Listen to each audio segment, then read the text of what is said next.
Salut à tous, c'est Planck de la chaîne, bienvenue sur cette vidéo qui aujourd'hui va parler d'auto-hypnose et d'une question qui me revient assez régulièrement. Qu'est-ce que je fais quand ça fonctionne pas? Parce que oui, effectivement, il peut y avoir de nombreuses occasions où vous travaillez sur vous. Quand je dis travailler sur vous, c'est se mettre en transe, stabiliser sa transe, travailler sur des suggestions pour atteindre un objectif qu'on a préalablement défini.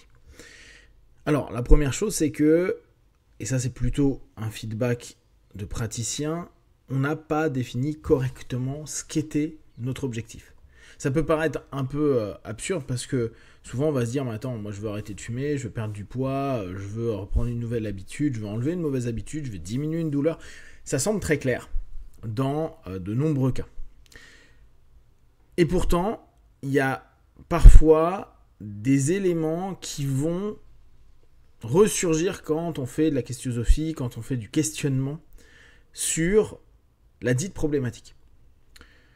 Il y a des moments, on attend quelque chose, on a une ambition d'atteindre quelque chose parce que socialement, émotionnellement, intellectuellement, on a l'impression que c'est non ok. Et vous allez très souvent entendre dans l'hypnose un principe de bénéfice secondaire. C'est-à-dire que notre pathos permet d'obtenir quelque chose qui n'est pas exactement notre pathos, bien sûr, mais qui compense un autre problème. Admettons, on va prendre des trucs ultra clichés, hein, c'est pas vrai du tout, mais c'est pour avoir l'idée. Se dire, tiens, bah, ça me permet de m'isoler de fumer ma clope. Ça me permet de me réconforter de manger. Ces notions-là sont dès lors, pas la clope, pas la bouffe et le poids. C'est un besoin d'isolement, un besoin de se sentir bien. Or, si pendant mon travail d'auto-hypnose, je me dis juste, je veux perdre du poids, je veux arrêter la clope. Derrière, il est possible, alors ça, on peut pas vous dire ça veut dire ça, hein. Si vous entendez un praticien qui vous explique avec des choses aussi claires, cassez-vous. On peut imaginer que le subconscient se dise, mais attends, moi je veux m'isoler, j'ai besoin de ces temps off. Là, tu es en train de me dire, on arrête la clope.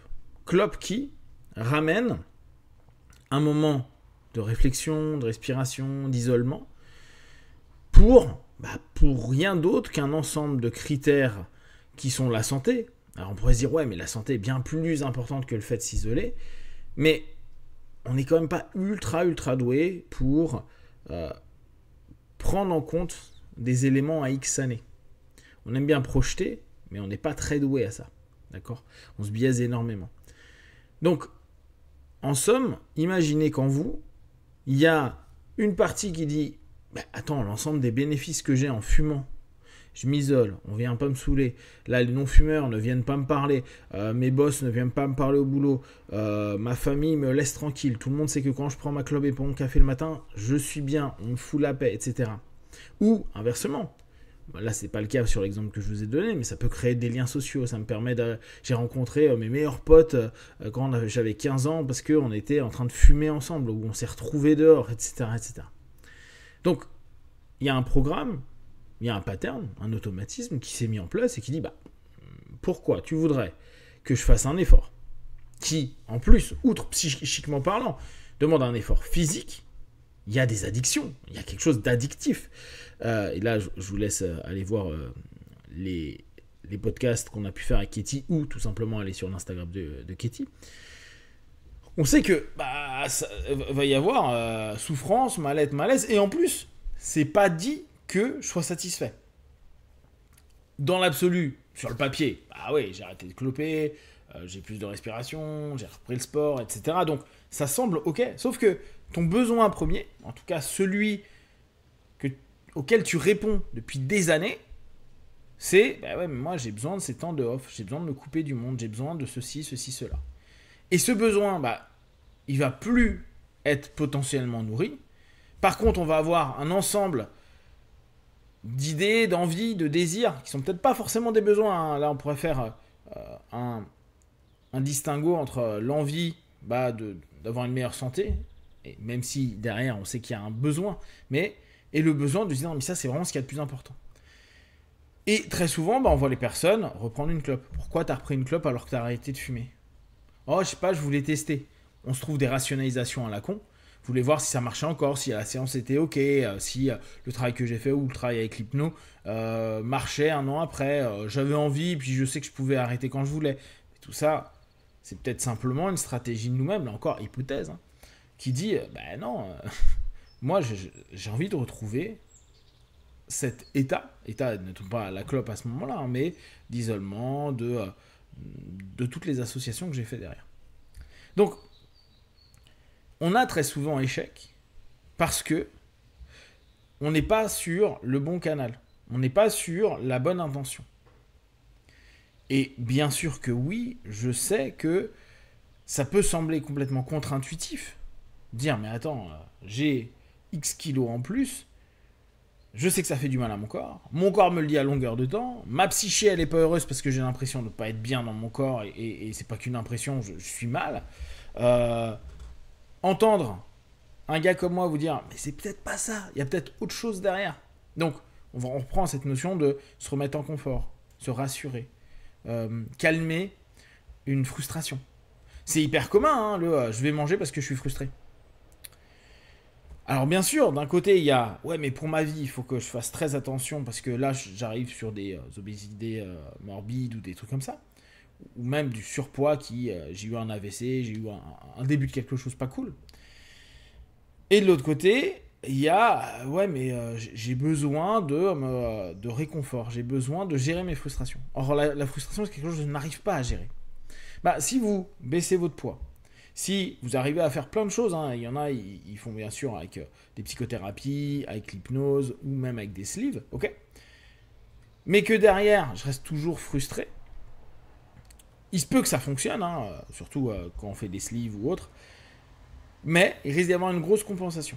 Et la plupart du temps, ça ne fonctionne pas parce que le bénéfice, à nouveau, hein, le besoin, c'est j'ai besoin de gérer ma frustration et c'est la seule manière que j'ai apprise naturellement. Et c'était la meilleure stratégie à n'importe quel moment de ma vie parce que toute la disponibilité par rapport à ça, je pouvais manger, je pouvais prendre une friandise, je pouvais prendre telle ou telle chose. C'est la meilleure stratégie que j'ai trouvée. Ou m'endormir au travers du fait de beaucoup manger pour avoir un pic d'insuline et me sentir partir, etc. Donc, cette notion, elle est hyper importante. Alors que, on pourrait se dire, non mais moi, je veux perdre 5 kilos, je veux perdre 10, 20, 30, 40 kilos. Et on va se dire, mais ça marche pas. Là, je me fais des autosuggestions, donc je suis dans la bonne tranche, je fais des autosuggestions, et puis il se passe rien. J'ai toujours aussi faim, ou je fume toujours autant, ou je suis pas bien. Ouais, parce que en amont, il y a quelque chose de plus important. Et là encore, hein, comprenez-moi bien, quand je dis plus important, bien sûr que quand on est en galère avec la cigarette qui peut nous donner le cancer ou l'obésité qui peut entraîner la mort, on va se dire, mais attends, la frustration ou le besoin d'isolement, c'est bullshit. Ouais, sur le papier, je suis d'accord, mais psychiquement, c'est pas le cas. Ça ramène à plein d'éléments. Alors après, on peut se dire, tiens, je fais une régression à la cause pour savoir, mais même ça, on s'en fout. À partir du moment où on a défini correctement ce qu'il y a derrière, donc le fameux bénéfice secondaire, cet élément qui est tellement important, la première chose, c'est peut-être se dire, tiens, je vais mieux gérer le fait que je puisse m'isoler. Ou peut-être, je vais mieux gérer ma frustration. Je vais apprendre à accepter de ne pas avoir, d'être en colère, d'être pas bien, d'être contrarié, d'être ceci et ceci, cela.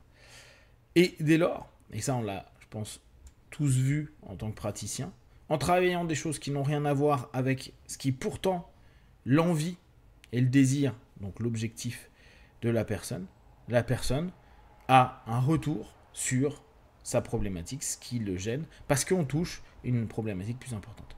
Réfléchissez à ça quand vous faites vos sessions d'auto-hypnose. Si vous avez un petit problème à ce niveau-là, n'hésitez pas à contacter des praticiens d'hypnose qui pourront peut-être vous faire au moins une séance de définition d'objectifs pour vous donner des points à bosser.